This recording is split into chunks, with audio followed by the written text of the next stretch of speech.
Well, good morning, everyone. It's coffee clutch time. It's Wednesday, November 8th, 2023. And I'm happy to be privileged to speak to all of you and give you some updates that I hope you find interesting. First thing first, last night's council meeting was a long one. We started at 4 p.m. and we worked without a break to 11 until about 11:15, 11:20, and the council got a lot of things accomplished. Number one that was accomplished by the council was the final reading of the rental registry. As you recall, this has been in front of council quite a few times, as dating back as to this September. When we brought the first reading of the ordinance forward.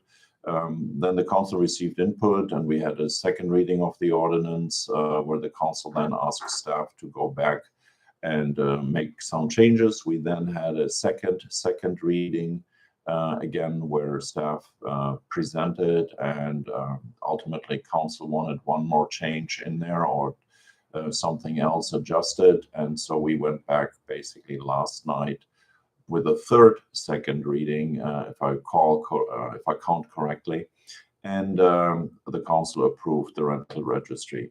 The meeting was in the afternoon about the rental registry. There were quite a number of folks that provided their points of views, and at the end of the night or at the end of that conversation, council voted 4-1 to go forward with the rental registry. It will be implemented starting January 1st.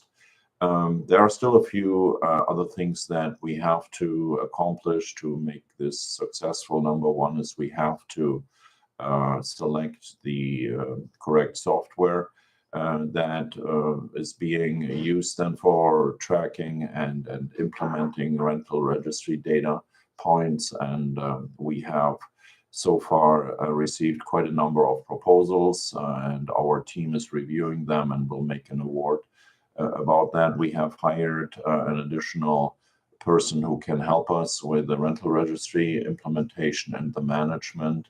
And hopefully we get it all launched by January 1st. Many times questions were asked, what do you want to do with that data? Why don't you use Zillow or other rental information places for that? Well, the challenge is that those places do not track the data as rental registry has to track. You can get not from Zillow the information about what is being charged for the renters. You don't get the information what are the rent increases.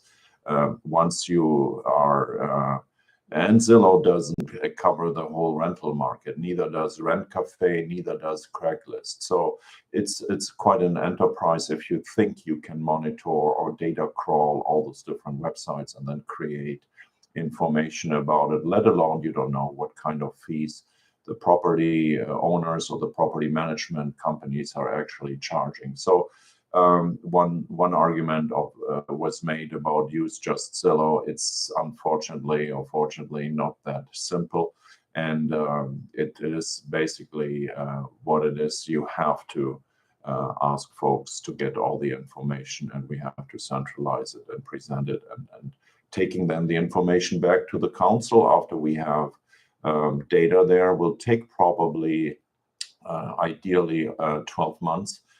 You cannot really see a lot of movement in the first 3 months, and you don't really see a lot of movement after 6 or 9 months. Many of the leases many of the rental agreements are 1-year leases. So you really get meaningful data after about a year or so of collection. So we are quite a step ahead now, and hopefully we will figure it all out jointly, and all those folks that are very much concerned about that will hopefully see also that there's a lot of value in documenting all the data points that right now we can only make best guesses or assumptions about. I want to share with you while we are talking about this, we have backfilled the position of our housing manager, our previous housing manager, Grant Leonard, is now a planning manager for the city of Salinas, but we were able to bring a new housing manager into the office. Her name is Anastasia Wyatt. She started with us on November 1st, and she will be working on this part of our work program and other parts of the work program for our housing programs in general. So that was last night about the rental registry. A second large milestone accomplished last night was the passing of the Cannabis Ordinance, the first reading for that. It was interesting that there was very few public feedback about that. We had a few speakers online. In general, I want to say everyone was saying, okay, thank you, now let's get ready and do it. So the council also had quite a few questions that were going around security issues and other topics there. But in the end, the council approved that also with a 4-1 vote, and we are moving forward with this as well. There will be a second reading on November 21st. And then 30 days after a second reading of an ordinance, then the ordinance goes into effect. So cannabis, again, we kept track of a roadmap. We worked very diligently on that, despite all the distractions that come when you work in a city like ours, which means we had to shift sometimes the focus of our team, our legal team, our community development team, to other things. You may recall I spoke about the regional housing needs analysis that had to be worked on. We talked about the districting for the city. That was a 100-day process that shifted all the resources away from us. And there were quite a few other distractions, but I think in the end we have a cannabis ordinance in front of the city now that will hopefully work very well, and hopefully it will provide a good solid foundation for potentially up to 4 businesses in the city of Monterey. Those 4 areas where the businesses can be located were selected by the council. They include North Fremont Street, they include downtown Monterey, but not on Alvarado Street. They include Lighthouse Avenue, and the 4th area will be in the Cannery Row area, but not on Cannery Row. So all the work to allow all that has happened, and now, of course, in 2 weeks we will have the second reading, but we will also then bring forward the process and how to apply. And that's really where all the businesses are very interested in, to find out, all the cannabis operators, how are we doing that? As part, by the way, of the Cannabis Ordinance, we also implemented the authority to have up to 2 events at the Monterey Fairgrounds where cannabis can be sold by the vendors there, or those operators that are organizing those events. In all likelihood, those will be Cali Roots and maybe another event there. So up to 2 events, and again, that was something that Monterey Fairgrounds asked us to do, and this council agreed with that. Sales tax wise, the estimates that we originally used for the additional revenue that may be coming from cannabis sales, as you recall, in November 22, the voters approved a cannabis sales tax ranging between 4% to 8%. Sales tax wise, I don't think it will make a huge difference in our sales tax, as the cannabis businesses are not struggling, but they are originally investment and return on investment calculations probably have changed since the initial waves of stores opened across the peninsula. So we will take a good look at that and keep you updated, as well as the council. Another element that was interesting last night was we put a temporary pause on the Mills Act.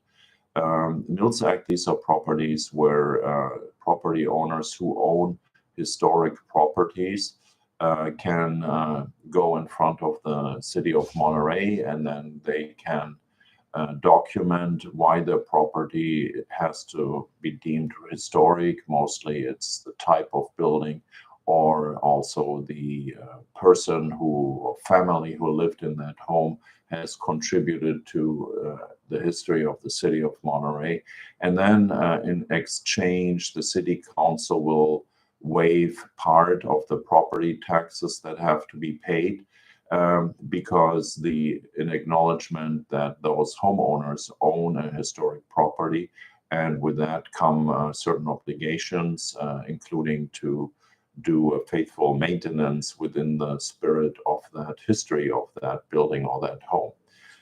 We propose to have a moratorium on that for a little bit less than 1 year, just because we feel it's time to look at this program and see, is it really the right way organized? Right now, we are in a way rubber stamping every project that goes forward. We are generous in the application of those projects. As I stated, there are several criteria. We look at it, and it is in the best interest of the city to preserve historic properties, and they are part of our history. They're part of our neighborhoods, and how many times residents are upset if something that they cherish and that they are used to see at a certain spot disappears. And so it is worthwhile to preserve historic properties, and it's worthwhile also to take a pause right now and take a look at that. We have, I think, currently a total of 64 properties that fall under the Mills Act regulations in the city of Monterey. It's a program that we started in 1999. So council agreed, let's take a temporary pause on that. And I just want to be very upfront with you. It is meant to be a pause. It's meant for us to take a breather and really relook at all the different angles of that program. Again, it passed with 4-1 votes. That seemed to be the favorite vote last night, with the council members in the greater majority against one or the other who voted no on rental registry, cannabis, or Mills Act. So it was switching majorities there, but it was still a very successful night. We also had at the beginning of the meeting a presentation by the Western Flyer Foundation. And if you don't know what happened with the Western Flyer, you haven't been on Nextdoor, you didn't watch TV, or you didn't follow social media.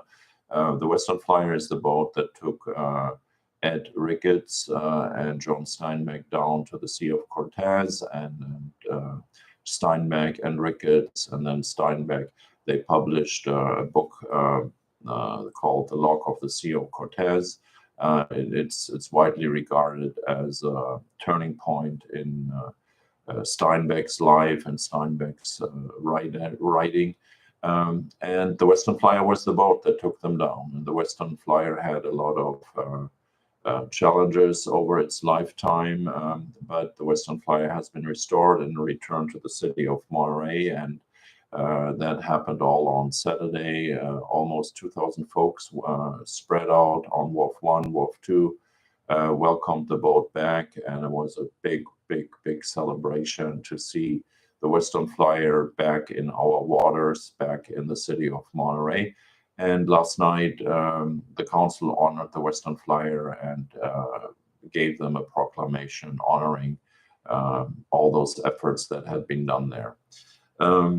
So we're very proud to have the Western Flyer back. It's right now in Moss Landing, where it still gets some additional love, tender loving care, and we are working actively here in the city also to find a good spot for them to have it permanently displayed. The Western Flyer Foundation plans on using the boat for day excursions on the bay with school classes or students to show them marine biology, perform experiments monitoring the waters, but they also plan in taking the boat on a longer trip kind of like the 6-8 week trip that Steinbeck and Ricketts took in the summer of I think it was 38. So long story short, we are looking forward to the Western Flyer and hoping it will be quite a great time here for the community to have that asset back. And then if you think about the Pacific Biological Laboratories that we have on Cannery Row, and you think about the role that the Monterey Bay Aquarium plays here for the Monterey Bay, I think the sanctuary, the marine sanctuary, I think we will become, or we are, quite a beacon for marine biology and also protecting our waters here. So again, Western Flyer is back. It's one important additional piece of the mosaic that we are painting here for the Monterey Bay. Tonight, we will be co-sponsoring and co-hosting a meeting by the Coalition of Homeless Service Providers in County of Monterey in our Monterey Conference Center. The meeting will start at 6 and will end at 7:30. This is a meeting where you can come and talk to those homeless services providers and let them know what you think, what solutions you are proposing. There's a survey also published in English and in Spanish to ask for your input. Again, that's a meeting organized by the Coalition of Homeless Service Providers in the County of Monterey, and the City of Monterey supporting that also through the use of our conference center for this very important meeting. So I encourage you to go online at chsp.org, chsp.org, to take the survey or participate. I want to share another piece or nugget of information. A few weeks ago, I shared with you that we are in the process of hiring a homeless navigator. The council approved this for this year's budget, and we have basically created a satellite office of the police department for homeless issues next to Lake Elistero in the former visitor center, which was originally organized by the Monterey County Visitors Conference and Visitors Bureau, MCCVB. We have hired a homeless navigator, and that person will start, I believe, December 1st. And so there will be an additional civilian resource helping our officers who do an outstanding job in working with homeless service providers and the homeless to provide and offer help and get them into housing, addiction programs, medical treatment, etc. So again, December 1st is when we expect that the person that we hired will start. Talking about hiring, our sports center manager has been hired. His name is Bill Rothschild. Bill was our former fitness manager in the sports center. He went in, I believe, 2019 to get into a different position in the state of Oregon, where he basically ran a similar fitness facility than we have here in a different city. And we are absolutely excited that Bill is returning and now being at the helm of the sports center. And it's not the sports center that he left. In 2019, we went through quite a renewal process there, caused by many factors. The largest one, of course, was that we had to shut down the sports center and had to relook at many of the programs, many of the things we are doing. So having said all that, Bill, welcome back. We also have done quite a number of upgrades to the sports center over the past 2 years or so. And if you haven't been to the sports center, I encourage you to check it out again, and also be aware that we have almost monthly great programs that we offer at discounted pricing to just woo you back and make your sports center again your premier fitness facility on the Monterey Peninsula. So I'm very proud that Bill is back, and we wish him all the best of luck that you always need to be successful in any position. Talking about engagement, We have a new engagement survey out. We want to know how can we better communicate with you, or what do you prefer to communicate with us? What's the media you like to read about? How do we connect with you? We have received a few responses already. Laurie has put it also in our weekly emails, the links to that. We just encourage you to go online. The survey is in English as well as in Spanish. It's monterey.org/engage, and take that survey. You will help us, and you will help yourself, because if we know what we can do better, it will just make communication so much more easier between us and our residents. And if there are tools that we shouldn't that we should use, or tools that we should not use, please let us know. It's important for us that we hear from almost everyone, and we hear always from the same folks, it appears, but we like to make sure that those who are not getting the voices known, that they have a chance to do this as well. So help us with that, and we're looking forward to your responses. And then, of course, we will remain accountable and tell you what we're doing with that information. Road construction is starting again up. We like to do the road construction in the month that we are in right now. If we do it during the summer month, the big scale projects, a lot of people are just not happy with us if we do it. So the projects that are happening now are projects that are happening on Fremont and Lighthouse. We notify the adjacent property owners or neighbors there as well. We also have our website updated and with construction updates. You can sign up for that to get timely information. Also, road reconstruction it can be scheduled, but it's not scheduled like you board a flight at 11:30 a.m. at Monterey Airport and it will take off. The road construction depends on a variety of factors. Some of them we have control over, some others we do not have control over. So, for instance, we do not have control over the weather. And if we have a prolonged rainstorm, a project may get delayed 2-3 weeks. If we find an unforeseen condition in the roadway, we have to redesign something and have to reroute maybe a storm drain, or we have to take out an abandoned gas line, or other surprises. So please understand that this is not a very easy project to manage. Roadway reconstruction or roadway resurfacing projects.